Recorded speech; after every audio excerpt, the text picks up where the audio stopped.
Hello दोस्तों, कैसे हैं आप सब। उम्मीद करते हैं अच्छे से होंगे, मज़े में होंगे। दोस्तों चलिए आज मैं जो एक टॉपिक लेकर के आया हूं, ये भी एक बहुत बड़ा इंपॉर्टेंट टॉपिक है और ये है बिग डेटा क्या है और बिग डेटा एनालिसिस कैसे होता है।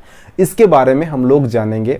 ये भी एक टेक्नोलॉजी का हिस्सा है और आप लोगों ने बहुत कुछ सुना होगा बिग डेटा के बारे में, लेकिन आज हम लोग इसके बारे में डिटेल से देखेंगे और समझने की कोशिश करेंगे कि आखिर ये बिग डेटा है क्या।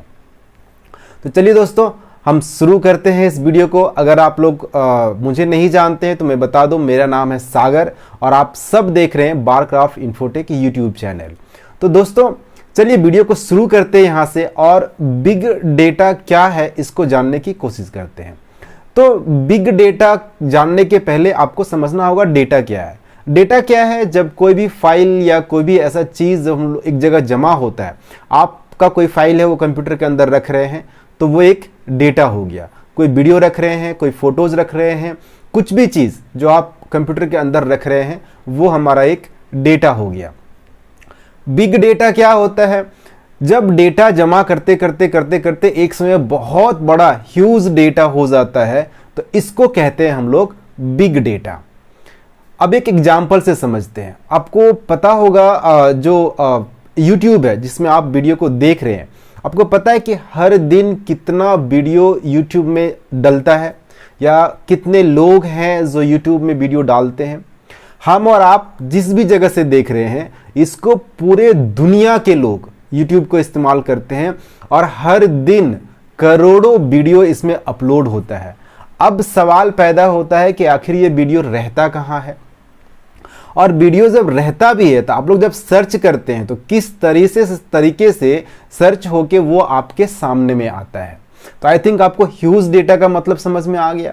ह्यूज डेटा, बिग डेटा मतलब ह्यूज डेटा, जहां पे डेटा जमा करते करते करते एक समय बहुत सारा डेटा हो गया, उसको बिग डेटा बोला जाता है। अभी हम लोग देखते हैं कि बिग डेटा एनालिटिक्स क्या है या एनालिसिस क्या है। जब एक बहुत बड़े समूह को, बहुत बड़े डेटा के समूह को बोल सकते हैं, ज़्यादा बेहतर होगा, जब उसको कलेक्ट किया जाता है, ऑर्गेनाइज किया जाता है और एनालाइज किया जाता है तो इसी को कहते हैं बिग डेटा एनालिसिस। अगर इसको एक और तरीके से देखा जाए तो बिग डेटा एनालिसिस को हम लोग ऐसे समझ सकते हैं कि बहुत बड़े डेटा के समूह को इस क्रम में ऑर्गेनाइज किया जाता है, इस क्रम में रखा जाता है कि मार्केट ट्रेंड के अनुसार से, यूज़र के इंटरेस्ट के अनुसार से हर कोई जब वो डेटा को सर्च करे तो उसके सामने में उससे रिलेटेड टॉपिक उसको दिया जा सके।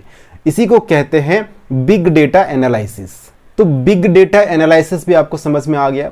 अभी हम लोग समझते हैं कि ये जो बिग डेटा एनालिसिस है इसका बेनिफिट क्या है, फ़ायदा क्या है, इसका लोग क्यों करते हैं इस तरह से। तो मैं इसमें कुछ पॉइंट्स को बताना चाहूँगा पॉइंट वाइज, तो आपको ज़्यादा बेहतर तरीके से समझ में आएगा। तो सबसे पहला पॉइंट आता है कि कोई भी कंपनी जब डेटा को बेहतर ढंग से ऑर्गेनाइज करके रखती है तो उसको डिसीजन कर लेने में काफ़ी सुविधा होता है। अभी देखिए, अगर कोई वेबसाइट, सपोज एक फेसबुक को ही लेता हूँ मैं, फेसबुक है, ट्विटर है, व्हाट्सएप है, बहुत सारा चीज़ है। अभी उसके अंदर क्या प्रॉब्लम हो रहा है, यूजर्स क्या प्रॉब्लम फेस कर रहे हैं, तो कंपनी को कहाँ से पता चलेगा। मान लीजिए उसके कंपनी में 10 एम्प्लॉय है, 10 एम्प्लॉय बताया सर ये प्रॉब्लम हो रहा है, 9 लोग बोला नहीं बहुत अच्छा, कोई दिक्कत नहीं है। लेकिन जो करोड़ों यूजर्स जो उसको इस्तेमाल कर रहे हैं वो जा करके साइट में जा करके वो अपना कमेंट लिखते हैं कि क्या क्या प्रॉब्लम हो रहा है और उसके अनुसार से वो ऑर्गेनाइज करते हैं, डेटा को एनालाइज करते हैं। सपोज दैट कि कोई मोबाइल है उसमें कैमरा का प्रॉब्लम हो रहा है तो उस कैमरे के प्रॉब्लम में कितने लोगों का डेटा आ रहा है जिसको कैमरे का प्रॉब्लम हो रहा है, तो उसके हिसाब से उन लोग डेटा को एक जगह जमा करते हैं, स्टोर करते हैं, ऑर्गेनाइज करते हैं, फिर उसको एनालाइज करते हैं कि सबसे ज़्यादा प्रॉब्लम कैमरे का हो रहा है क्योंकि इसके ऊपर मैसेज आ रहा है। तो उसके अनुसार से क्या होता है कि कंपनी एक अपना बेहतर डिसीजन लेने में कंपनी को काफ़ी मदद मिलता है इसमें। और ये बिग डेटा एनालिसिस के थ्रू ही कंपनी को जो अपनी गलतियां हैं, जो उनका एरर पॉइंट है कि कहाँ पे लूप होल है, ये भी कंपनी को बहुत जल्दी पता चल जाता है, जिससे वो एक सही समय पे डिसीजन लेकर के और उसको ठीक करने का कोशिश करती है, जिससे क्या है कि सारे यूजर्स उसके साथ जुड़े रहें। इससे एक फ़ायदा होता है कि कस्टमर सर्विस भी बहुत बेहतर हो जाता है। जैसे मान लीजिए एक मैं एग्जांपल लेता हूं, कार का चलिए एग्जांपल लेते हैं।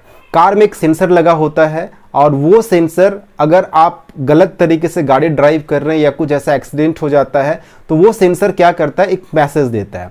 अभी वो सेंसर ही काम नहीं कर रहा है सही ढंग से, जितने लोग कार खरीद रहे हैं उस सेंसर में दिक्कत हो रहा है, तो सारे लोग एक मैसेज करेंगे कंपनी को। कंपनी क्या करेगी, उस मैसेज के अनुसार से उसका एक आंसर निकाल देगी या उसका सॉल्यूशन कुछ निकाल करके एक सोशल मीडिया पे डाल देगी। उसे क्या है कि अगर आप तुरंत कंपनी से कांटेक्ट नहीं कर सक रहे हैं तो आप जब भी गूगल में सर्च करेंगे या किसी भी सर्च इंजन पे जा करके सर्च इंजन साइट पे आप सर्च करेंगे तो उससे रिलेटेड जो सॉल्यूशन है वो आपको तुरंत मिल जाएगा। और वहां पे हम और आप जैसे लोग भी जाके अपनी राय को देते हैं, जिससे क्या होता है कि कंपनी को तो फायदा होता है, साथ में जो कस्टमर हैं जो उससे रिलेटेड जिनका भी क्यूरी है उनको जानने में और उसको सॉल्व करने में उनको काफ़ी हद तक मदद हो जाता है। आप भी कितने बार ऐसे ढूंढ चुके होंगे कि जब भी कोई प्रॉब्लम हुआ गूगल में जाके सर्च किए, उसका सॉल्यूशन मिल गया हमको, तो हम लोग तुरंत उसको अपना लेते हैं। और यही चीज़ है जो डेटा एनालिसिस में काफ़ी हद तक काम करता है।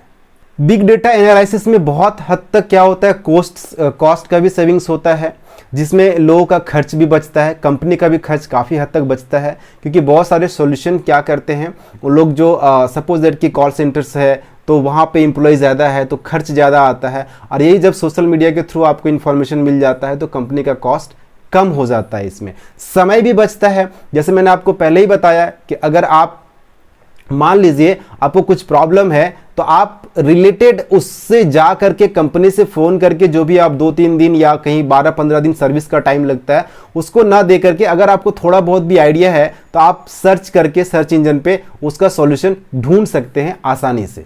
जो प्रोडक्ट होते हैं उनको डेवलप करने में इसमें बहुत फायदा होता है बिग डेटा एनालिसिस से। जैसे अगर कोई नया प्रोडक्ट लॉन्च हुआ है मार्केट में तो क्या होगा, उसमें जो परेशानियां आ रही है उसको कंपनी जल्द से जल्द सॉल्व कर देती है, जिससे क्या होता है उस प्रोडक्ट को और भी जल्दी से डेवलप करके बहुत ज़्यादा मात्रा में लोगों तक पहुंचाया जा सकता है। बिग डेटा एनालिसिस के थ्रू एक चीज़ और होता है कि मार्केट के कंडीशन को आप समझ सकते हैं। अगर आप किसी काम को करना चाह रहे हैं, आप अगर कोई बिजनेस शुरू करना चाह रहे हैं या कोई भी चीज़ अगर आप शुरू करना चाह रहे हैं, या कोई कंपनी है जो उस प्रोडक्ट को लेकर के आना चाह रही है, तो उस प्रोडक्ट के प्रति लोगों का क्या व्यू है, लोग क्या सोचते हैं उसके बारे में, ये भी एक प्रकार का एक कंडीशन है, मार्केट कंडीशन है, जो उसको बहुत ही आसानी से मिल जाता है पब्लिक के थ्रू, जिसको बोलते हैं R&D, रिसर्च एंड डेवलपमेंट। और इसमें काफ़ी खर्च होता है, जो बहुत हद तक क्या होता है सोशल मीडिया से लोगों को जानकारी मिल जाता है, कंपनी को जानकारी मिल जाता है। अगर आप कुछ शुरुआत करना चाह रहे हैं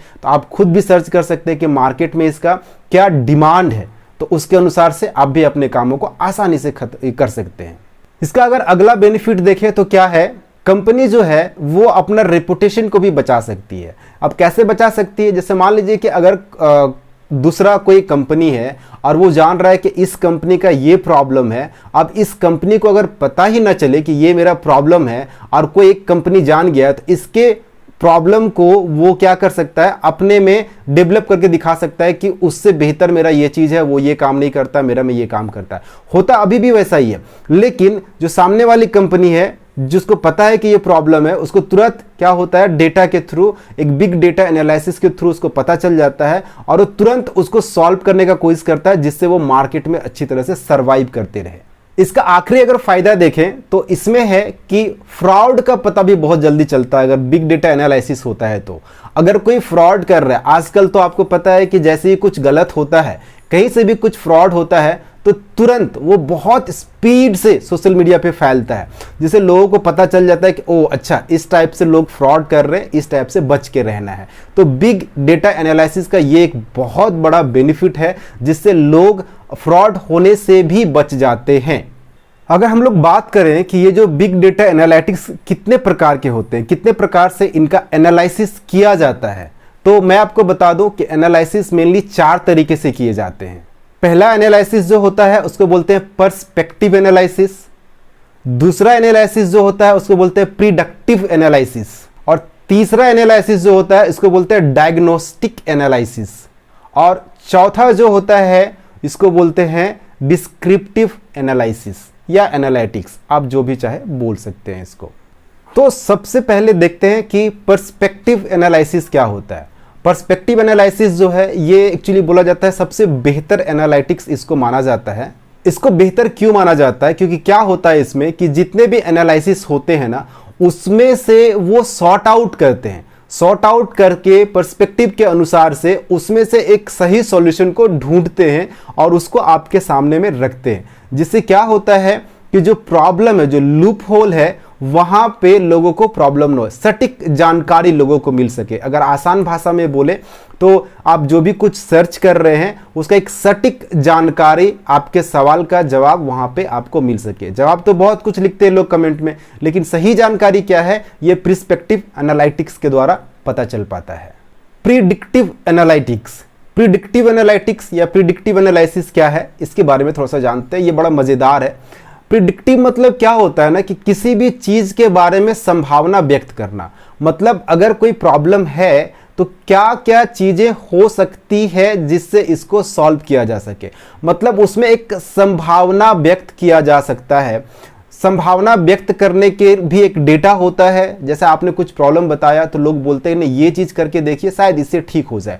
मतलब क्या है, ये प्रिडिक्टिव एनालिटिक्स में आ रहा है। ठीक है, तो इसका भी काफी जोर शोर से चलन है और इसका भी ये भी डेटा जो है वो बिग डेटा एनालिटिक्स के अंदर आता है और इसके थ्रू भी डेटा को ऑर्गेनाइज कलेक्ट करके आप सबों तक पहुंचाया जाता है और काफी हद तक ये मदद भी करता है। जैसे अगर शेयर मार्केट में आप जाएंगे तो शेयर मार्केट में क्या होता है, शेयर मार्केट में एग्जैक्ट डेटा नहीं होता है किसी के पास में कि कल ये शेयर ऊपर जाने वाला है। ये प्रिडिक्टिव डेटा के थ्रू एनालिसिस किया जाता है, मतलब पीछे वाला डेटा को देखते हुए आगे कहां तक जाएगा ये संभावना व्यक्त किया जाता है। ठीक है, अगर आप लोग भी शेयर मार्केट को सीखना चाहते हैं तो डिस्क्रिप्शन में लिंक है, इन्वेस्टो सिटी करके एक चैनल है, आप वहां पे जा करके आप सीख सकते हैं शेयर मार्केट के बारे में। तीसरा आता है डायग्नोस्टिक एनालिटिक्स। डायग्नोस्टिक एनालिटिक्स क्या है, जो डेटा साइंटिस्ट होते हैं ना वो इसका मदद काफी हद तक लेते हैं और इसको बोलते हैं डायग्नोस करना। डायग्नोस करना मतलब अगर कोई चीज प्रॉब्लम हुआ तो ऐसा क्यों हुआ, आखिर फ्यूचर में ऐसा क्या प्रॉब्लम था जिसके वजह से ये प्रॉब्लम अभी आया। इसके अनुसार से ही ये जो डेटा है डायग्नोस्टिक एनालिटिक्स इसका इस्तेमाल किया जाता है और इसके थ्रू भी डेटा को छान छान के निकाला जाता है। बात करते हैं आखिरी एनालिटिक्स का जो हमारे पास में है, डिस्क्रिप्टिव एनालिटिक्स। अब ये डिस्क्रिप्टिव एनालिटिक्स क्या है, डिस्क्रिप्टिव एनालिटिक्स क्या होता है, हालांकि इसका फंडामेंटल जानने के लिए बहुत ज़्यादा इसका इस्तेमाल किया जाता है, लेकिन ये डेटा लोग बहुत कम इस्तेमाल करते हैं। अभी ये क्या होता है ना, डिस्क्रिप्टिव एनालिटिक्स जो पहले से इतिहास में लिखा हुआ है या जो पहले से रिटर्न है उस बेस पे डेटा को तैयार किया जाता है। जैसे मान लीजिए हेलो बोलते भी कोरोना काल का समय है, तो आज से 100 साल पहले भी ऐसा हुआ था और 100 साल पहले जब ऐसा हुआ था तो 5 साल तक वो कंटिन्यू रहा था। अब ये हिस्टोरिकल डेटा के बेस पे हम लोग आज का अंदाज लगाते हैं कि जब 100 साल पहले भी ऐसा पेंडेमिक हुआ था तो क्या हो रहा है, अभी भी जो हुआ ये 5 साल तक रहेगा। या ये भी जो लोग कहते हैं कि हर 100 साल में एक बार ऐसा महामारी आता है, तो ये कहां से पता चलता है, ये पता चलता है डिस्क्रिप्टिव एनालिटिक्स से, जो पहले हिस्ट्री में हो चुका है। इसी को बोलते हैं डिस्क्रिप्टिव एनालिटिक्स। तो आई थिंक दोस्तों ये वीडियो यहीं पे खत्म करते हैं और हमको लगता है कि आप लोगों को बड़ा जानकारी मिला होगा इस वीडियो से। और अगर जानकारी मिला है और आप चैनल पे नए हैं तो प्लीज चैनल को सब्सक्राइब जरूर करके जाइए, बगल में बेल आइकन है उसको दबा के ऑल बटन पे क्लिक कर लीजिए, जिससे आपको मेरा वीडियो का नोटिफिकेशन मिलता रहे। और साथ में वीडियो को लाइक जरूर करें, अपने दोस्तों के साथ शेयर करें।